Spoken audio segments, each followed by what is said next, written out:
Oke, Anda masih bersama kami di Dua Sisi. Sebelum melanjutkan diskusi kita ya, dialog kita pada malam hari ini, saya ingin mengajak pemirsa di rumah dan juga di studio, narasumber juga, untuk menyimak nih. Ada kutipan yang kami ambil ya, dari peredaran pemberitaan. Iya. Nah, Keluarga dan tetangga ragukan siswi SD bunuh ibu kandung di Medan. Banyak kejanggalan di sana. Oke, berikutnya. Anak SD bunuh ibu di Medan. Tetangga dengar suara orang naik turun tangga hingga kejar-kejaran. Dan yang terakhir, pernikahan ibu di Medan yang tewas dibunuh anak kandung tidak harmonis sejak 5 tahun. Sang suami diduga selingkuh. Oke, apapun yang menjadi pemberitaan dan beredar di masyarakat, saya ingin ke Pak Arianto terlebih dahulu. Informasi-informasi seperti ini Pak Arianto oleh pihak kepolisian akan diapakan? Justru polisi ya di dalam cara menyelidiki, menyidik ya. Kalau polisi itu kalau ada kejahatan biasa itu menyidiknya adalah nomor satu dia mesti melihat TKP-nya dulu. Berangkat dari TKP.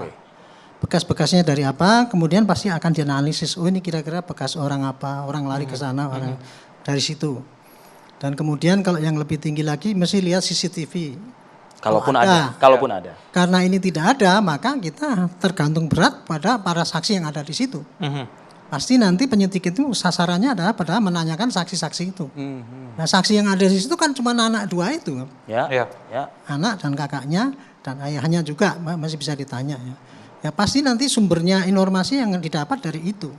Tetapi sumber informasi yang didapat dari anak ini polisi tidak boleh gegabah, harus hati-hati. Karena prinsip daripada penanganan anak yang berhadapan dengan hukum itu adalah bukan nantinya akan mencari pelaku atau siapa untuk menghukum, tetapi untuk mencegah jangan sampai itu menjadikan traumatik dan mencegah bagaimana kelanjutan dari anak itu.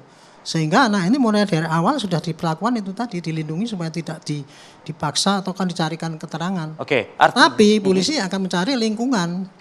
Keterangan dari lingkungan itu tadi misalnya. Nah itu tadi. Tetangga ya. Dari situ nanti kan akan bisa digali bagaimana kehidupan rumah tangga orang ini. Maksudnya Pak Arianto, Pak, dari yang quote tadi itu tentu menjadi sasaran pihak kepolisian bahan untuk penyidikan polisi. Artinya mereka dipanggil nih Pak, begitu? Ya pasti, mereka jadi saksi-saksi untuk menerangkan bagaimana hubungan keluarga itu. Dari kan polisi kan kemudian bisa ini mungkin hubungannya kurang baik. Kemungkinan kalau kurang baik ini mungkin juga ayahnya yang bunuh kan bisa jadi kan. Ya itu kan yang beredar Pak.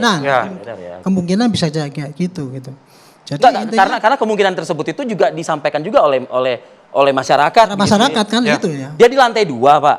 Iya. Masa dia nggak dengar katanya begitu yang kejadian di bawah gitu. Padahal tetangga sebelah dengar Pak, ada yang lari-lari. Nah tadi kan ada pernyataan. Itu makanya itu. Jadi itu saksi-saksi yang ada itu tadi masih akan didalami. Dan saya yakin ini pemeriksaan mereka tidak wajar-wajar kalau pada yang dewasa ya, pada bapaknya.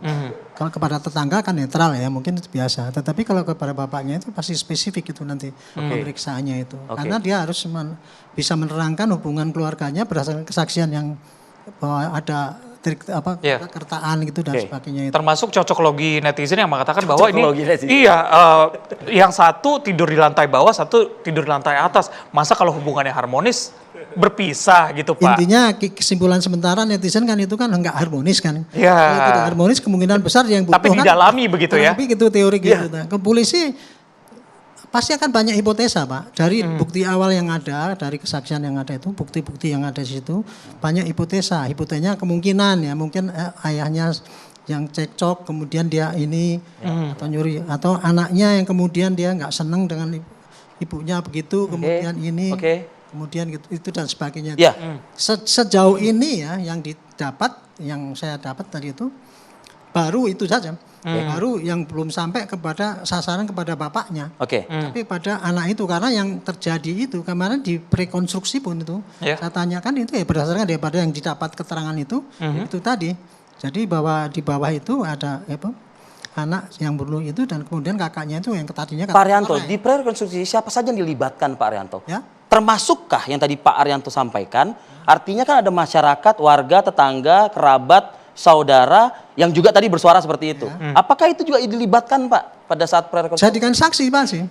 Itu dijadikan saksi. Artinya dihadirkan di TKP juga itu.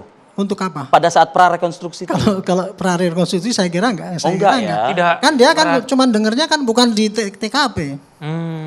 Oke. Kan dengarnya kan cuma di rumahnya masing-masing kan. Ya mungkin kalau dilibatkan ya dia peranannya di rumahnya. Pak Arianto, berarti kan di TKP ini ada korban, ada terduga pelaku anak ini dan juga kakaknya. Kakaknya informasi yang beredar adalah terdapat luka di bagian tangannya. Apakah itu juga dibahas pada prarekonstruksi kemarin? Dibahas. Kalau mau keterangan sementara itu ya, kenapa dia terluka? Karena kakaknya itu melerai. Kan itu kan 20 kali tusukan kan membabi buta gitu. Kakaknya itu melerai katanya. Dan kalau orang melerai, orang bersenjata kan pasti terluka. Cuman saya nggak ngerti ini keterangan daripada anak itu apa, saya tidak dengar begitu.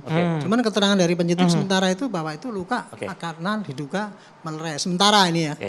Prof. Heru, yang cukup menarik adalah ini cukup dikatakan tadi keterangannya adalah si anak ini, terduga pelaku ini melakukan aksi pembunuhan terhadap orang tuanya karena kakaknya dimarahi. Bukan pada saat itu, tapi sehari sebelumnya. Ada jeda di sana.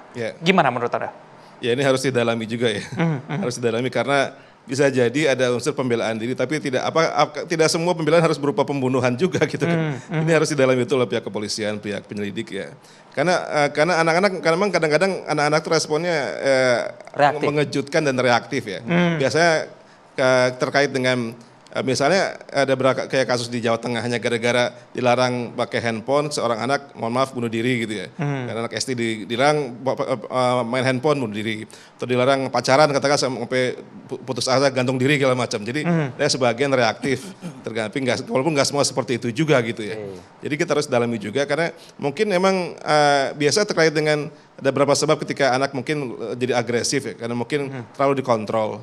Atau dia terlalu dikontrol, atau dia ada terkait dengan kepemilikan harta, atau dia nggak boleh dilarang ini, dilarang itu, dan segala macam, atau dia ingin lepas dari keluarganya, atau dia ingin lebih mandiri dan sebagainya. Jadi harus didalami ini. Tapi tidak semua bentuknya berupa kemudian dalam tanda kutip membunuh ibunya juga. Gitu. Ini agak-agak aneh deh, jadi emang harus ditelusuri betul ya. Mungkin kalau yang sebaliknya terjadi, dia mungkin biasa kan anak biasa kalau dilarang dia kalau bahasa sudah pundung gitu ya. Iya, ngambek gitu ya. Ngambek, kabur lah, nggak pulang-pulang, pulangnya besok lah. Itu yang sering terjadi ya. Atau ngambek atau marah sama ibunya ketika dilarang, nggak boleh main handphone, nggak boleh main apa. Terus kakaknya dibully, dia kesel, dia mungkin melarikan diri. Yang udah begitu kan. Atau mungkin dia yang nggak mau minum, menolak makan, minum dan sebagainya, atau nggak mau pulang dan sebagainya, atau gimana lah. Tapi ini kan agak-agak berbeda, jadi harus didalami dan dicek betul. Jadi bisa jadi akumulasi emosi yang sudah dipendam sejak lama itu ada kemungkinan ke sana. Bisa makanya mungkin perlu ditelusuri tentang ya faktor pengasuhan tadi, pengasuhan keluarga, pola asuh segala macam. Kemudian termasuk trauma di masa lalu harus didalami juga, trauma masa lalu.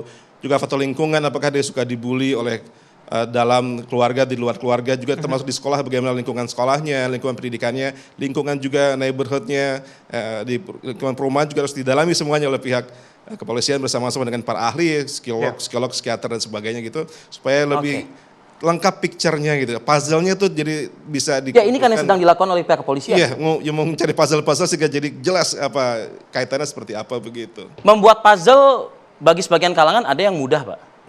Menjadikan satu keutuhan dengan gambar yang bagus gitu. Tapi sekali lagi saya ingin mendalami soal penyelidikan yang sudah dilakukan. Tadi Pak Arianto on air mengatakan sudah menghubungi ya pihak kepolisian setempat yang memang diminta untuk sangat berhati-hati ya Pak ya dalam ini ya. Oke, kita menghargai itu Pak, kita apresiasi juga itu. Tapi artinya begini, apakah kehati-hatian ini sejauh ini berarti pihak kepolisian belum yakin dengan hasil prarekonstruksi atau dari hasil mungkin pengakuan awal dari ABH ini ya, terduga pelaku, boleh saya menyebut ya terduga pelaku ya. Apa seperti apa Pak? Prarekonstruksi ini ataupun rekonstruksi yang kemarin dilakukan itu adalah untuk mengecek Pak apa yang sudah didapat polisi selama ini. Apakah itu valid apa enggak? Kecocokannya Ya, begitu. bukan kecocokan. Yang disampaikan itu peragaan itu kan berasal dari yang diakui sekarang. Coba kalau itu benar dipraktekannya kan kelihatan. Kalau orang hanya ngaku ya saya begini ditulis kan sudah. Kemudian nanti praktekan kalau itu enggak dikerjakan pasti beda. Soalnya kan yang dihadapi kan anak 12 tahun Pak Arianto. Enggak, ini tadi makanya justru kehati-hatian dari polisi itu tadi. Cara menggali daripada keterangan dari anak itu kan enggak bisa dipaksakan. Ya. Makanya begitu sudah dapat informasi begini, makanya kemudian secara bertahap. coba yang kemarin itu benar apa enggak ya, kita rekonstruksi. Berdasarkan apa yang disampaikan itu. Itu untuk ngecek kebenaran daripada apa informasi yang sampai ini. Tadi Pak Arief mengatakan yang pasal yang sekarang ini, kalau menurut sekarang ini, menurut saya, pasal di bidang psikologi Pak. Kerja daripada psikologi forensik yang sekarang ini masih kerja keras, tapi belum dapat hasilnya, sehingga polisi penyidik bukan bisa menyimpulkan apa hasil daripada kondisi psikologi daripada anak itu, kemudian apakah kemungkinan dia punya apa penyebab yang bisa menjadi pemicu, itu belum ada Pak. Gitu. Jadi sekarang ini sambil menunggu itu yang didapat kemarin ya yang bisa dilakukan adalah rekonstruksi itu. Artinya begini, mendengarkan pernyataan, pengakuan meskipun juga dengan cara yang pendekatan yang khusus gitu ya kepada ABH ini, tentu kan beda dengan kita mendengarkan pernyataan dari tersangka dewasa, remaja begitu, yang memang kita akan bawa itu ke proses dengan mudah tentunya. Nah, artinya apalagi yang harus diperkuat? Saya tidak yakin hanya data dari anak 12 tahun. Tentunya kan harus ada juga kelengkapan informasi dari pihak-pihak lain yang dibawa di prarekonstruksi. Kalau sekarang ini yang dikerahkan penyidik tenaga dari keterangan 12 tahun tersebut? Bukan.